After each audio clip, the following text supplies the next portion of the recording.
आज से तकरीबन 70 साल पहले इस्तेमाल की हुई चीजों का आज भी असर है। नस्लें वहां की लंगड़ी लूली हैं, जमीन बंजर है कि कभी सब्जा नहीं उगेगा। और उस जमाने में बनाया हुआ वो न्यूक्लियर वेपन था। 70 साल के बाद तो टेक्नोलॉजी बहुत आगे बढ़ चुकी है। आज के इनके पास जो न्यूक्लियर वेपन है, जो दानिश्वर बताते हैं कि एक कंट्री ही जिसके पास न्यूक्लियर, अमेरिका हो या रशिया हो, वो 9 बार दुनिया को तबाह कर सकते हैं। पूरी दुनिया की बात कर रहा हूं, इतने हथियार वो जमा करके रखे हुए हैं। उनका तो अभी इस्तेमाल नहीं है, बड़े बड़े मिसाइल का अभी इस्तेमाल नहीं। लेकिन मैं आपको जो बात छेड़ा कि क्या दुनिया वापस अपने पहली कैफियत पर आएगी, मैं आपको बहुत कोई पेशन गोई करने वाला, प्रेडिक्शन करने वाला, उस अंदाज में भविष्यवाणी करने वाला उस अंदाज से नहीं बता रहा हूं। कराइन और कयास, आज एक ही एनर्जी पर आपकी रोक लगा दी जाए तो दुनिया में हमारी जिंदगी ठप पड़ सकती है। आपको पता है तेल और गैस के मामलात में आज दुनिया जूझ रही है। सिर्फ ये इंडियंस का मसला नहीं है, तकरीबन दुनिया का। और आपको अंदाजा होना चाहिए ये जो जंग चल रही है अमेरिका, ईरान, इजराइल के बीच में, सबको खबर है। तकरीबन आज इंटरनेट से सब लगे हुए हैं और खबरें लेते रहते हैं। ईरान के पास एक हुर्मुज स्ट्रेट है जिससे सारे शिप्स गुजरते हैं। दुनिया वहां से अपने तेल और गैस और फर्टिलाइजर की खपत करती है, लेती है, देती है। लेकिन हैरत की बात यह है, पूरी दुनिया वहां से जो ट्रेड करती है वो सिर्फ 25% है, 75% नहीं, 25% वहां से तेल दुनिया का आता है। मुझे हैरत इस बात की होती है कि ईरान ने सिर्फ 25% पर रोक लगाई तो अभी दुनिया इसकी हालत ये है। सिर्फ अभी 20-25% को रोका गया है, सप्लाई चेन रुक गई है, तो अभी से लोग पैनिक होना शुरू हो चुके हैं। ये तो अभी आपको अंदाजा नहीं, चंद दिनों के बाद जो हालात आने वाले हैं, अल्लाह ही खैर करे। शायद हम लोग लॉकडाउन से भी बुरी हालत की तरफ जा सकते हैं, अल्लाह बचाए। ये तो सिर्फ 25% पर अगर किसी ने रोक लगाई है तो दुनिया पैनिक हो रही है। मेरे अजीजों, वो वक्त आएगा, मेरे आका सल्लल्लाहु ताला अलैहि वसल्लम ने जो क़यामत के करीब होने वाली निशानियां बयान फरमाई, उसमें से बड़ी निशानियों में एक निशानी ये भी है कि कत्ल और खून रेजी बहुत बढ़ जाएगी। इतनी ज्यादा कि एक बाप की अगर 100 औलाद हैं तो 99 मर जाएंगे और एक बचेगा। कत्ल और हर्ज इतना बढ़ जाएगा। माल की कसरत हो जाएगी, ये भी हदीस पाक में है, जो क़यामत की निशानियां हैं उसमें। और ये जो हालात हैं, अभी किसी ने एक हदीस भी सोशल मीडिया पर नश्र करके बहुत वायरल किया था, उस पर भी मैं आपसे गुफ्तगू करूं। एक हदीस मिलती है, इज़ा रअयतुम अमूद अहमर क़िबल अल-मशरिक़, जब ईस्ट की तरफ से, अब ये तो एरिया पूरा मिडल ईस्ट ही है, मशरिक की तरफ से तुम आग का सुतून देखो तो हुजूर फरमाते हैं फद्दखिरू ताम सनतिकुम, तो अपने 1 साल का खाना जमा कर लो। और उसमें हदीस में यह भी कहा गया है, इज़ा रअयतुम उमूद अहमर उमूद नारिन अहमर, ऐसा हदीस के अल्फाज हैं, फी शहरी रमजान। हदीस में यह मिलता है कि रमजान के महीने में जब मशरिक की तरफ तुम आग उगलती हुई देखो तो अपने साल भर का खाना पानी जमा कर लो। अब एक तरह से इस हदीस पर जो कलाम है वो भी मैं अर्ज कर दूं। अक्सर अइम्मा इकराम ने इस हदीस को ज़ईफ करार दिया है, और ज़ईफ अहादीस बहुत सारी आमाल में मकबूल होती हैं। लेकिन जिन अइम्मा ने इसको जिक्र किया, अब उसकी तशरीह हम ये नहीं कहते कि जिस आग का और जिस सुतून का जिक्र आया है वो यही जंग के मुतालिक है और यही ईरान से निकलने वाली आग का है, यह हम यकीन के साथ नहीं कहते। लेकिन अल्फाज ये मिलते हैं कि मशरिक की सिमत से अगर तुम आग का मीनार देखो, ये मिसाइल जब उड़ते हैं तो ये आग का मीनार ही बन जाते हैं, आग का सुतून बन जाते हैं। बहरहाल बहुत सारी अलामात ऐसी हैं मेरे अजीजों, जिससे ये अंदाजा तो है कि ये आपस में दुनिया को तबाह करेंगे, ये ताकतें टकराएंगी और दुनिया को तबाह करेंगे। आम लोगों की मौत कसरत से होगी, बड़े लोग अपनी अपनी सिक्योरिटी और अपनी हिफाजत का इंतजाम करके बैठे होंगे। आम इंसानों को मरने के लिए छोड़ दिया जाएगा। जंगों में सबकी तबाही है। कहने को तो अमेरिका कल ऐलान कर देगा कि हम जीत गए। जीत किस बात की है? क्या इंसानों के हजारों कत्ल के बाद कोई जीतता है? इधर भी कत्ल, उधर भी कत्ल, और इंसानों की मौत के बाद विनर किसको कहा जाता है? ये तो सिर्फ और सिर्फ अपने नफ्स को बड़ा बनाने का एक जरिया है, बाकी जीत किसी की नहीं होती जंगों में। मरते इधर भी हैं, मरते उधर भी हैं। हाँ, इतना है कि इधर कम मरे, उधर ज्यादा मरे, लेकिन मौत तो है। तो ना हक जो लोगों का कत्ल होता है और इंसान इसमें मारे जाते हैं, ये सिर्फ और सिर्फ ताकतों के टकराव से है। मैं आपसे एक बात अर्ज कर रहा हूं, अंदाजा करो कि अगर दुनिया ने तुम्हारे सप्लाई चेन की नस को थोड़ी देर के लिए रोक लिया तो तुम क्या करोगे? एक वक्त वो आएगा जब मुखबिर सादिक सल्लल्लाहु ताला अलैहि वसल्लम ने फरमाया, कहत इतना ज्यादा हो जाएगा कि लोग एक दूसरे का गोश्त खाने की कोशिश करेंगे। कहत साली ऐसी आ जाएगी। सारी कहत साली किसको कहते हैं? कहत। एक हदीस में तो मिलता है कि दज्जाल के आने से 3 साल पहले पहला साल ऐसा होगा कि जमीन 1/3 हिस्सा सब्जा उगाना रोक देगी और आसमान 1/3 हिस्सा बारिश बरसाना छोड़ देगा। और दूसरा साल ऐसा आएगा कि जमीन आधा हिस्सा सब्जा उगाना छोड़ चुकी होगी और आधा हिस्सा आसमान बारिश बरसाना रोक देगा। और तीसरा साल ऐसा आएगा कि जमीन पूरा हिस्सा सब्जा उगाना छोड़ चुकी होगी और आसमान पूरा ही बंद हो चुका होगा, कोई बूंद कतरा नहीं गिरेगा बारिश का। और उस वक्त लोग कहत में ऐसे मुब्तला होंगे कि उनके पास खाने पीने की कोई चीज नहीं रह जाएगी। ये तो दज्जाल के ज़ुहूर से पहले की अलामत बताई गई है, लेकिन कुछ रिवायात मैं आपके सामने ये भी रखता हूं। जिन चीजों के हम हैबिटेट हैं, आदी हैं, उन चीजों के इस्तेमाल पर अगर रोक लगी तो हमारी जिंदगी अथल पथल हो जाएगी। आपको सिर्फ ऐसा लगता है कि गैस और तेल के रुकने से क्या होगा, किसी एनर्जी इंफ्रास्ट्रक्चर पर हमला होने से क्या होगा। मेरे अजीजों, आज जिस सिचुएशन में हम हैं, हमारी जिंदगियां पूरी उलट पलट हो जाएंगी। हम वो लोग नहीं हैं जो चक्की पीस कर खाने वाले थे, आज मशीनों के दौर में जीने वाले लोग हैं। तुम्हारे पास एक चम्मच मसाला भी बगैर मशीन के पिसा हुआ नहीं होता। हर चीज के लिए तुम्हें एनर्जी की जरूरत है, हर चीज के लिए तुम्हें करंट और तेल और गैस की जरूरत है। ऐसी आदत हमें आज लगी हुई है। हमारा कोई खाना बगैर मशीनों से गुजरा हुआ नहीं आता, कोई खाना। हाँ, सिर्फ और सिर्फ कुदरती फल फ्रूट खा लिए तो अलग बात है, बाकी सारे जो खाने के जो हमारे आदात हैं ये बगैर एनर्जी प्रोसेस से नहीं आते हमारे पास। कल को जब ये सवारियां रुक जाएंगी, जब ये नकल व हमल एक जगह से दूसरी जगह जाने के ट्रांसपोर्ट और कम्युनिकेशन सब रुक जाएगा, तो लोगों के अंदर का एक पागलपन बाहर आएगा। ये तो ये इब्तिदा है। दूसरी एक चीज, आज से तकरीबन 9 साल कबल मैंने एक बयान में अर्ज किया था, क्रिप्टो करेंसी का जो यहां पर दुनिया में रिवाज लाने की कोशिश की जा रही है, उससे क्या होने वाला है।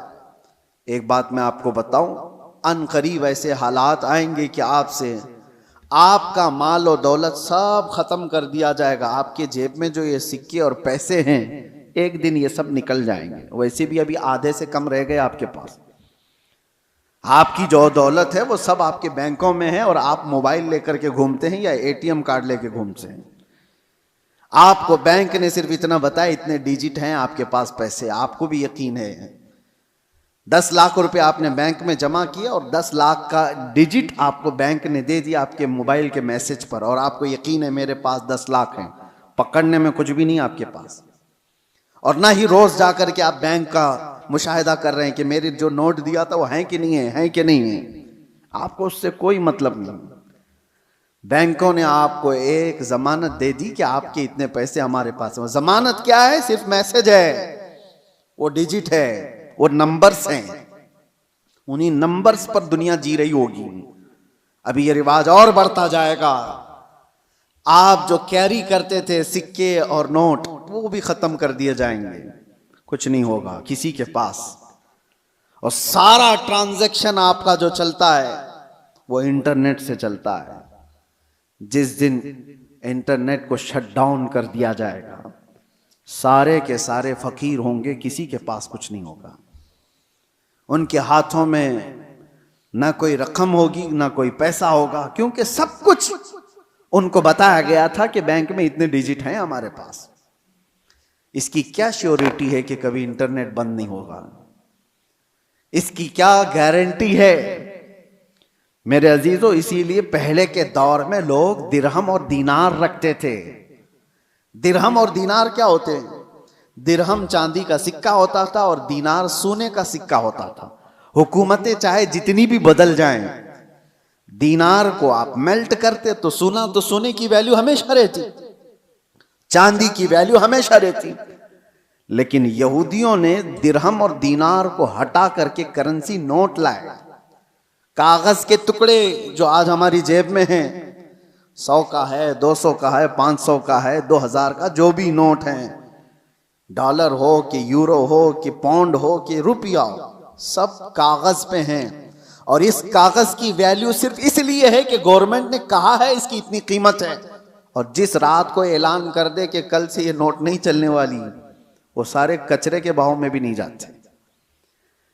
वो कागज के टुकड़े हैं, रद्दी पेपर हो जाएंगे जिस दिन ऐलान हो जाए। और हो चुका हमारे यहां तो। एक बार रात में ऐलान हो गया कि 500 की नोट, 1000 की नोट बंद हो गई, खत्म हो गया। वो पेपर कहां है आज? या उस वक्त के 2016 से पहले के वो 500 1000 की नोट ले आओ, आपको पकड़ के ले जाएंगे लोग। उसकी कोई वैल्यू नहीं है, उसकी कोई हैसियत नहीं। तो वो कागज के टुकड़े। तो पहले दुनिया दिरहम और दीनार से कागज के टुकड़े पे आई, कागज के टुकड़ों से फिर एटीएम कार्ड पे आई, फिर कार्ड भी कैरी करने की जरूरत नहीं, अब सिर्फ मोबाइल में आई। आप मोबाइल से सारा ट्रांजैक्शन करो, इधर से मैसेज उधर गया, उधर से मैसेज इधर आया। बाकी हैरत होती है, कभी हम टैक्सी में बैठे हैं, 500 रुपये हो गए, ना मैंने जेब से कुछ निकाला ना उसने लिया, इधर से मैसेज उधर गया, उसको भी यकीन है मेरे पास 500 आ गए। मेरे पास भी वही मोबाइल, उसके पास भी वही मोबाइल, मोबाइल मोबाइल। सिर्फ इतना कह दिया उसको कि 500 का एक मैसेज छलक गया है, हाँ वो आगे बढ़ गया। ये यकीन बढ़ता चला गया इन डिजिट्स के ऊपर, इन नंबर्स के ऊपर। वक्त ऐसा आएगा कि सारी जिंदगी इन्हीं नंबर्स पर घूम रही होगी। एक दिन अचानक ये सारे मुआसलात का जरिया बंद कर दिया जाएगा और लोग कहत साली के शिकार होंगे। आप किससे पूछेंगे? आज जो दुनिया बिटकॉइन का और क्रिप्टो करेंसी में पैसे लगाती है, उसका तरीका क्या है पता है आपको?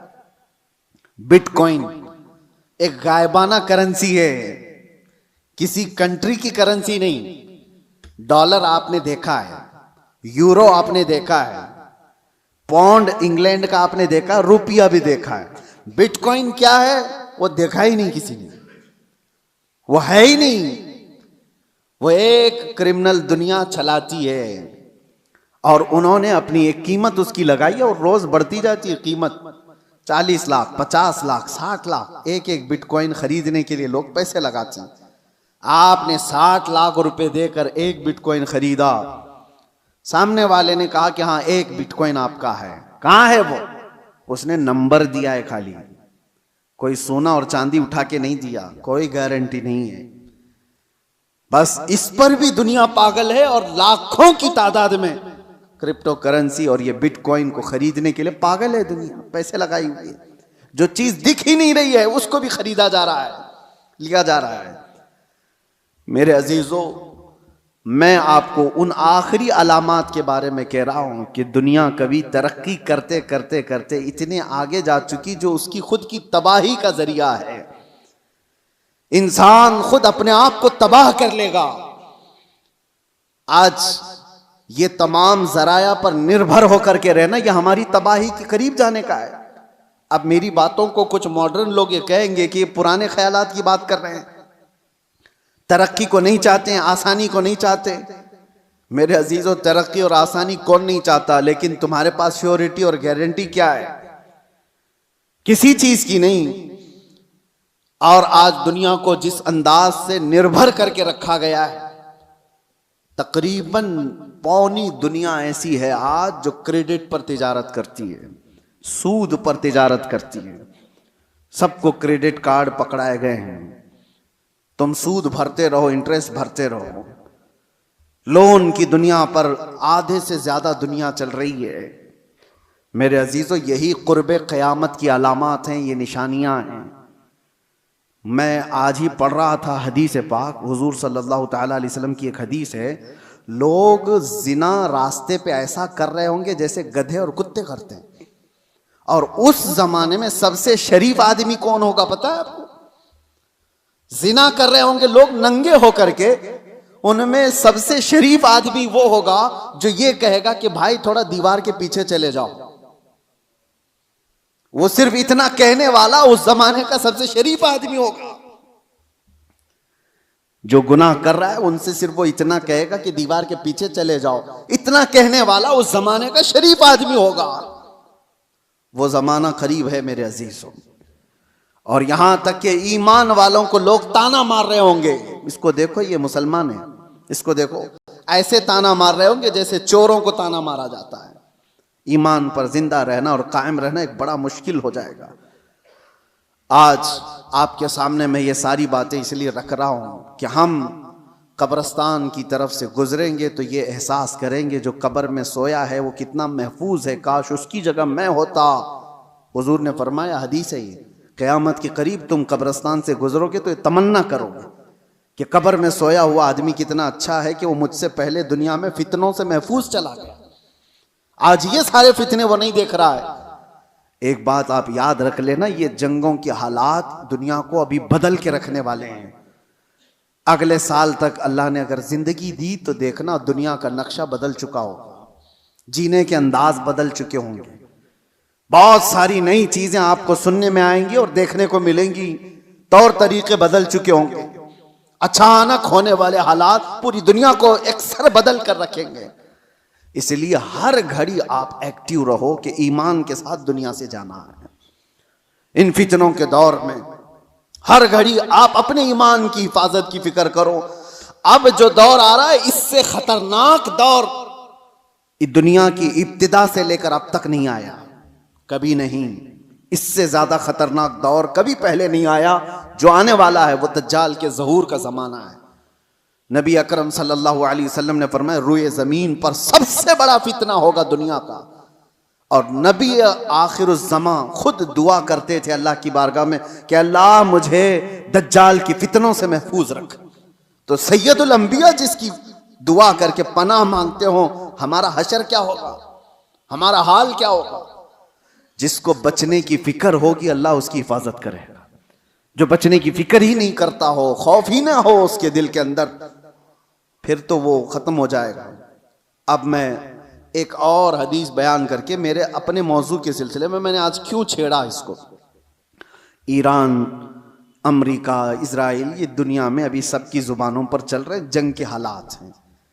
इस दौरान मैंने हदीस ये पढ़ा कि दज्जाल के जाहिर होने का वक्त जो है वो अल्लाह बेहतर जाने, लेकिन जो जगह है नबी पाक सल्लल्लाहु अलैहि वसल्लम ने फरमाया वो भी ईरान की तरफ से ही जाहिर होगा।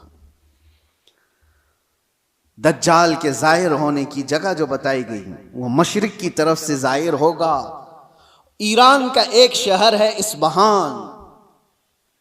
नबी पाक सल्लल्लाहु तआला अलैहि वसल्लम फरमाते हैं, यतबउद दज्जाल मिन इस्फहान 70 अल्फन। हुजूर फरमाते हैं इस्फहान शहर से 70,000 यहूदी दज्जाल की फौज में शामिल होंगे। अब ये इस्फहान कहाँ है? इस्फहान तो ये ईरान का शहर है। 70,000 यहूदी हैं यहां पर? नहीं, लगते तो नहीं है, लेकिन हदीस पाक है, अल्लाह के नबी सल्लल्लाहु अलैहि वसल्लम ने फरमाया 70,000 यहूदी दज्जाल की जमात में दाखिल होंगे। वो ईरान के इस शहर से दाखिल होंगे, उसकी फौज में आएंगे। हो सकता है लोग मेरे इस बयान को यूं कह रहे हो कि ये ईरान के खिलाफ बोल रहे हों। मेरे अजीजों, आज जिन हालात और जो कैफियत को हम देख रहे हैं, हम मजलूमों के साथ खड़े, जालिम के साथ कभी नहीं खड़े होंगे। इस्लाम की खासियत है ये, जालिम के साथ कभी नहीं खड़े होंगे। जालिम अमेरिका है, जालिम इजराइल के यहूदी हैं, पूरी दुनिया को इन्होंने जुल्म की चक्की में पीसा है। लेकिन ईरान की जो कैफियत होगी, 70,000 यहूदी वहां से निकलेंगे और दज्जाल की जमात में आएंगे, तो इतना लगता है कि गालिबन ईरान पर यहूदियों का ऐसा कब्जा होगा, तभी तो वहां 70,000 यहूदी होंगे। वो दौर आएगा। आज जिस हालत में ईरान लड़ रहा है, चंद बातें लोगों को खुश कर रही हैं। ईरान ने इतना ठोका, इतना मारा, हो सकता है, और यहूदियों को और सुपर पावर को घुटने टेकने पर मजबूर किया। ये वक्ती ताकत हो सकती है और अल्लाह कामयाबी दे, हम इसके खिलाफ नहीं हैं। लेकिन हदीस पाक, मुझे इस हदीस पाक से ये लगता है वो वक्त आएगा जब ईरान पर यहूदियों का एक गलबा होगा, तभी तो वहां से दज्जाल की जमात में लोग शामिल होंगे। दूसरी हदीस ये भी मैं बताऊं, इमाम मेहदी जब जाहिर होंगे तो फरमाएगा इमाम मेहदी की जो फौज होगी वो कुस्तुनतुनिया को फतह करेगी। कुस्तुनतुनिया क्या है? कॉन्स्टेंटाइन जिसको कहा जाता है, ये इस्तांबुल शहर है जो आज का टर्की का शहर। अब हदीस सुनो, इस्तांबुल शहर क्यों फतह होगा? वहां तो मुसलमान है।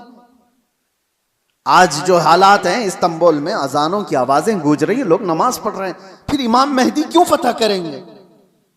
लगता इससे भी यह है कि यह भी शहर मुसलमानों का नहीं होगा उस वक्त, ये भी ईसाई और यहूदियों के हाथ में जा चुका होगा और इमाम मेहदी के जमाने में उसको फतह किया जाएगा। और हदीस के जो अल्फाज मिलते हैं, तरतीब, पहले क्या होना है, इमाम मेहदी जाहिर होंगे, वो दिमश्क की तरफ लोगों को लेकर जाएंगे और फिर ये जंग होगी और फतेह कुस्तुनतुनिया होगा, यानी इस्तांबुल फतह होगा। वो तो सिर्फ 2 तकबीर पर फतह हो जाएगा, ये रिवायत में मिलता है। इमाम मेहदी और मोमिनीन की जो जमात है वो शहर के बाहर खड़े होकर अल्लाहु अकबर कहेगी, आधा शहर फतह हो चुका होगा। दूसरी बार अल्लाहु अकबर कहेंगे, शहर फतह हो चुका होगा। बड़ी जंग का जिक्र नहीं है, और फतह हो चुका होगा उसी वक्त ये अफवाह फैल जाएगी दुनिया में कि दज्जाल जाहिर हो गया है और उसका फितना मशहूर हो गया है। तो इमाम मेहदी के साथ जो लोग होंगे वो दज्जाल के मुकाबिल में वहीं से निकलेंगे। तो इमाम मेहदी के मुतालिक जो बात है, अभी जो मैंने कहा कुस्तुनतुनिया, ये भी इस्तांबुल शहर उस वक्त शायद हम मुसलमानों के हाथ में नहीं होगा, तभी तो फतह होगा। और तीसरी एक खास बात, जो बात मैंने छेड़ा था, हुजूर फरमाते हैं जो मुजाहिदीन उस आखिर जमाने की जंग में शरीक होने वाले हैं, हुजूर फरमाते हैं अल्लाह ने उन पर आग को हराम फरमा दिया। रुए जमीन के बेहतरीन लोग होंगे जो इमाम मेहदी की फौज में शामिल होकर मुकाबला कर रहे होंगे दज्जाल से। लेकिन साथ में हुजूर फरमाते हैं, अब सुनिए तवज्जो, जिस जुमले पर मुझे बहुत ज्यादा ताज्जुब है, फरमाते हैं हुजूर कि मैं यहीं से उनके घोड़ों के रंग को भी देख रहा हूं।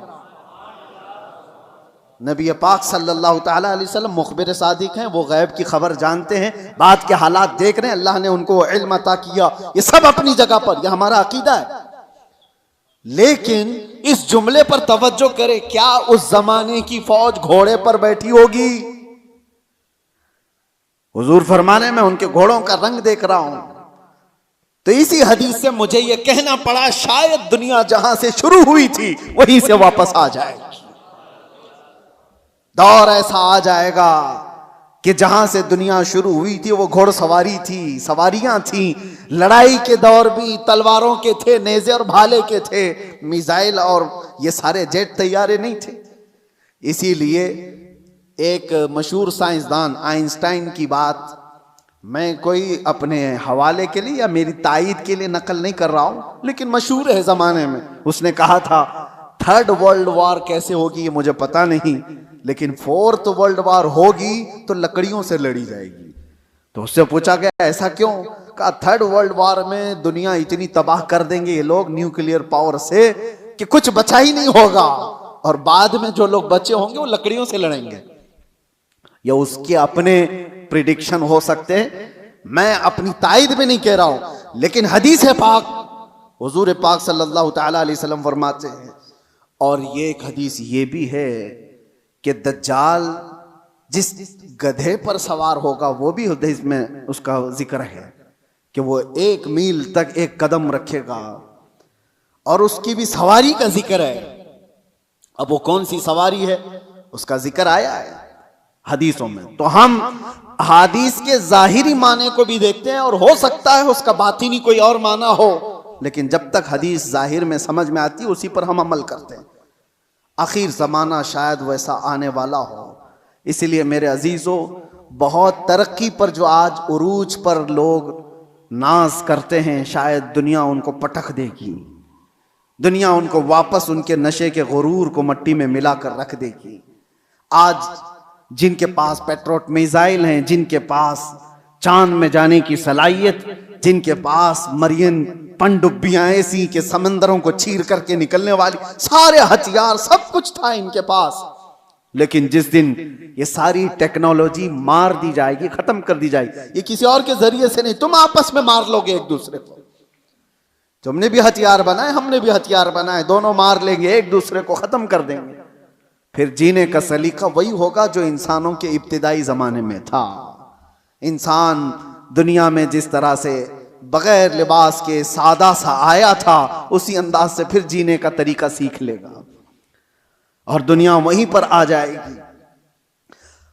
और एक हदीस हुजूर पाक सल्लल्लाहु तआला अलैहि वसल्लम ने आखिरी वक्त के मुतालिक जो फरमाया कि क़यामत जब आएगी तो क्या हालत होगी उस वक्त, और हुजूर ने फरमाया सिर्फ शरीर लोगों पर, कुफ्फार और मुशरिकीन पर क़यामत आएगी। ईमान वाले खत्म हो चुके होंगे, हत्ता कि काबा शरीफ भी जला दिया जा चुका होगा।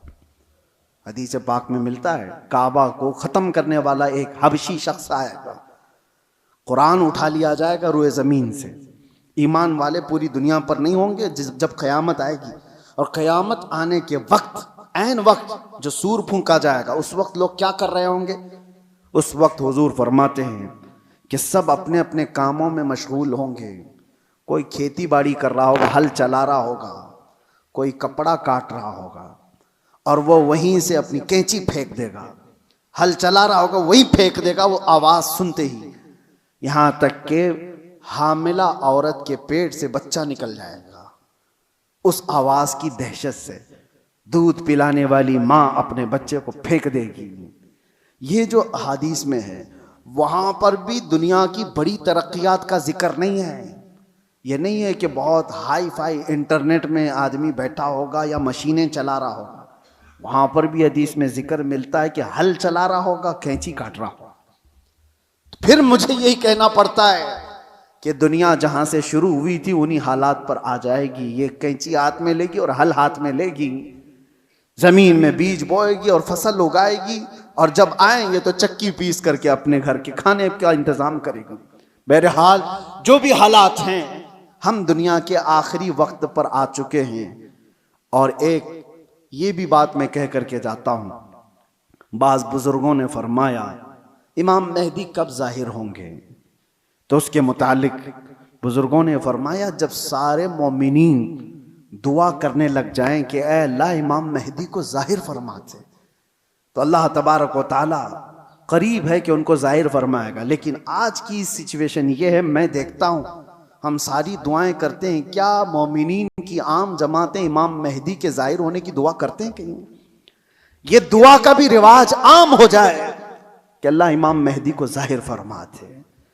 जब ये दुआ कसरत से होने लगी कि वो आ जाएंगे इमाम मेहदी के जाहिर होने की। और दूसरी हदीस ये भी है, यदहलुन्नासु, हुजूर फरमाते हैं अन जिक्री दज्जाल, दज्जाल का जिक्र करना लोग छोड़ चुके होंगे, उलमा मिंबरों से बयान करना खत्म कर चुके होंगे, तब दज्जाल आएगा।